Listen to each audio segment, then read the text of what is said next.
Hi everyone, I'm Pafua Yang, and if you're in need of some friends or social time during this shelter-at-home mandate, well, Rose McGee here is with me, and she can tell us a little bit more about what you can do during this time. Hi Rose, thank you for being here. Hello. Yeah? You can have a tea party. You can have a tea party. That's what we've decided to do, is just to bring people together virtually and have a tea party. We call it the Sweet Potato Comfort Pie Tea Party, of course.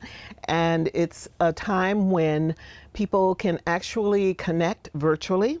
And it gives them a chance to do something relaxing, or they can make it pretty. This is our second one that we're about to do now, and it's the Headscarf Society tea. So everyone can wear their scarves, whether it's if it has a purpose, if it's cultural, if it's religious, or if it's health wise, or if it's just fashionable or a bad hair day. We just encourage the folks to wear the headscarf for this particular tea. And then each one of our teas, we are featuring a little lesson on teas. And this one that I have here today is a South African red tea called Rooibos. And it is delicious and it's healthy for us. And we have some nice, healthy kinds of foods to eat. I didn't bring out a lot of fat stuff, so that's another thing. People think that, oh, we're in this and we've got to just eat. Well, you can, but you can eat smaller things that are healthy for you. So we've got fruit, we've got cheese, fresh pineapple, there's some hummus with raspberries and strawberries. So things like that are light. That's the purpose of a high tea, is just to kind of give you something to sustain you before you have, or in between those heavier meals. And of course, we wouldn't have a tea party that's without sweet potato pie. So there's that, and there's, you know, some traditional shortbread and some chocolates as well. All right, and then from my understanding, you had your first event last weekend, correct? How many people participated in that?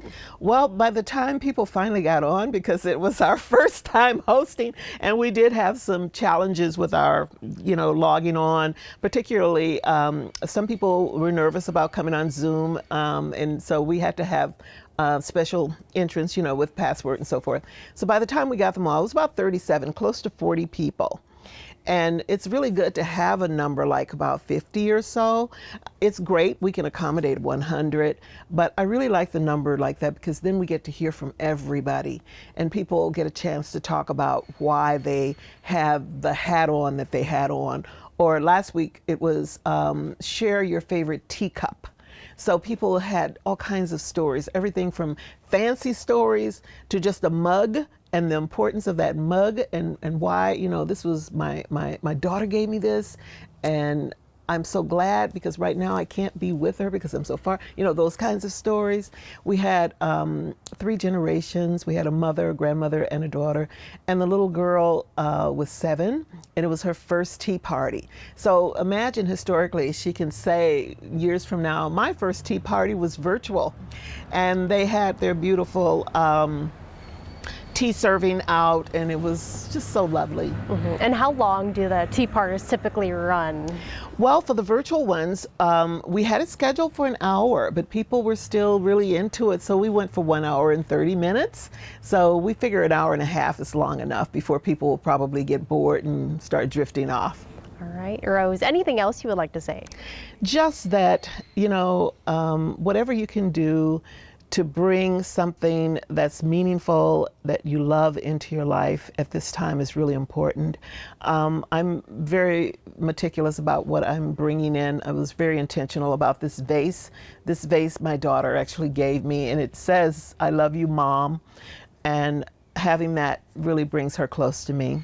Because the tea is South African, I have my little napkin ring holders that I had a chance of bringing back from South Africa. I think it was 2014 when I had a chance to go. And who knows when I'll be able to take that kind of trip again. So it's just nice to bring out those precious things.